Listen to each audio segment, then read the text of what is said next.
Isso aí tem um mapa que mostra aí a região do Donetsk, né? Então, nós estamos vendo aí Dnipro, né? Em cima de Zaporizhia tem Dnipro.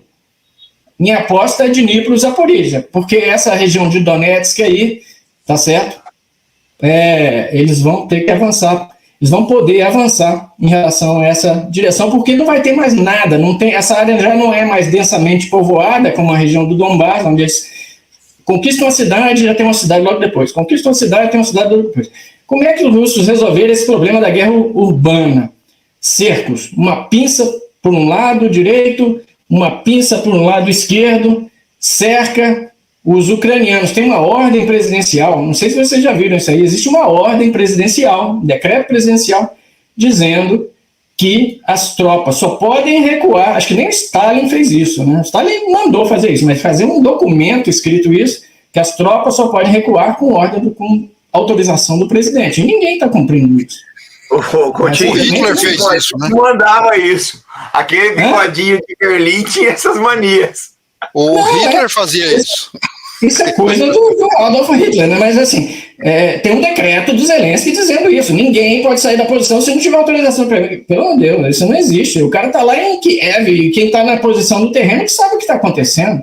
Né? Então, assim, então isso é um absurdo. Que deve ter gente lá na frente ucraniana se sentindo um verdadeiro Von Paulus, né? Então, e uma outra coisa muito grave que está acontecendo no campo militar, que também liga aquela questão política, né, do campo interno, que eu falei na outra análise que eu fiz, é essa questão da mobilização, da idade de mobilização. Eu tenho pesquisado muito isso, né? Eu lembro que quando o Zaluzhny pediu demissão, essa questão da mobilização estava no auge da discussão, né? Um dos pontos, na minha opinião, né? Lógico, eu não sei, eu não estou lá, não estou para ver, mas assim, uma das minhas hipóteses para a demissão do Zaluzhny foi justamente a questão da idade da mobilização.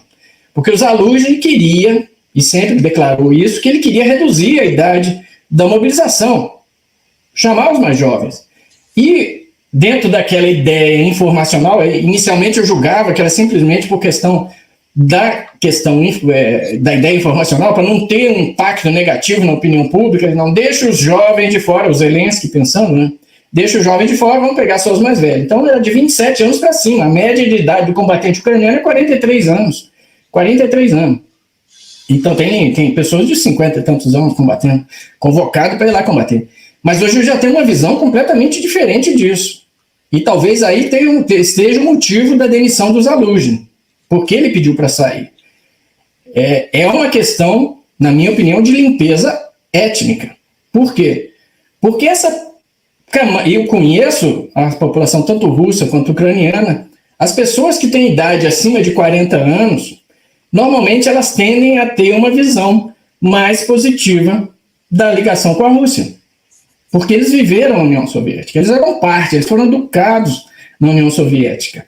O pessoal que tem abaixo de 40 anos, 30 anos para baixo, eles já têm uma visão muito mais flexível em relação aos objetivos do Zelensky, que quer buscar uma união com a União Europeia, europeizar a Ucrânia. Então, o que eu estou vendo, essa decisão do Zelensky de não deixar mandar apenas para a linha de frente o pessoal, a geração de mais idade, para mim era uma tentativa do Zelensky de resolver um problema interno político futuro.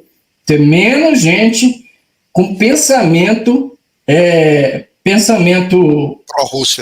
pró-Rússia na população ucraniana. Isso para mim é muito grave, mas hoje eu tenho essa suspeita, até porque, mesmo agora, eu vou ver o que vai acontecer desses 180 mil a mais que o Zelensky foi aprovado aí a convocação agora. Se eles não reduzirem essa idade de convocação, que está em 25 anos hoje, indica que realmente eles não querem. Eu já li relatos da época da saída dos alunos que se dizia, não, ele está querendo poupar as próximas gerações. Está querendo poupar as próximas gerações. Mas eu acho que não é só poupar as próximas gerações. Do jeito que ele pega a gente na rua, bota numa van, dá 2 dias de treinamento, entrega um fuzil e manda atacar, diz que ele vai servir cafezinho na linha de retaguarda e bota ele lá na frente numa trincheira, isso aí Nenhum país do mundo trabalha assim. Nenhum exército do mundo trabalha dessa forma, tá certo? Bom, então, fechado esse parênteses para falar dessa questão da mobilização, que eu acho importante, mas isso assim, isso é uma suspeita minha, tá? Eu não posso afirmar isso, mas que deve existir uma intenção muito ruim em relação a isso, porque eu conheço a população ucraniana, eu conheço a população russa. É claro, você conversa com uma pessoa acima de 40 anos, ela diz uma coisa. Conversa com uma pessoa mais jovem, de 18, 19, é totalmente diferente as opiniões que eles têm. Tá? Então é muito mais fácil construir uma Ucrânia europeia com uma população, ganhar eleições e vencer plebiscitos para uma Ucrânia aderir à União Europeia, por exemplo, com uma população mais jovem do que com uma população mais idosa. Tá certo? Então isso é muito tranquilo. Isso existe lá. Tá? Inclusive, uma vez eu perguntei para uma jovem, uma vez, lá na Rússia, quando eu estava lá, eu perguntei para ela, por que toda vez que eu converso eu pergunto para uma pessoa de mais idade, assim, eu pergunto, você tem saudade da União Soviética ou o senhor prefere agora? Todo mundo, os mais velhos sempre dizem, não, eu tenho saudade da União Soviética. Acho que era melhor naquele tempo. E quando eu pergunto para um jovem, o jovem sempre me diz, não, prefiro agora, não, Deus me livre, voltar para o comunismo nunca mais. Aí eu perguntei para ela, por que sempre eles me respondem isso? Ela me respondeu a coisa mais sábia que alguém já me falou. Ela me disse o seguinte, os mais velhos gostavam da idade deles, da experiência deles na União Soviética, porque naquela época eles eram jovens. Todo mundo tem saudade da sua fase de juventude. E os jovens não viveram isso. E isso é a verdade. Então, as populações mais idosas, têm mais de 40 anos, têm uma visão. Eles foram criados na União Soviética, eles foram educados na União Soviética, eles foram...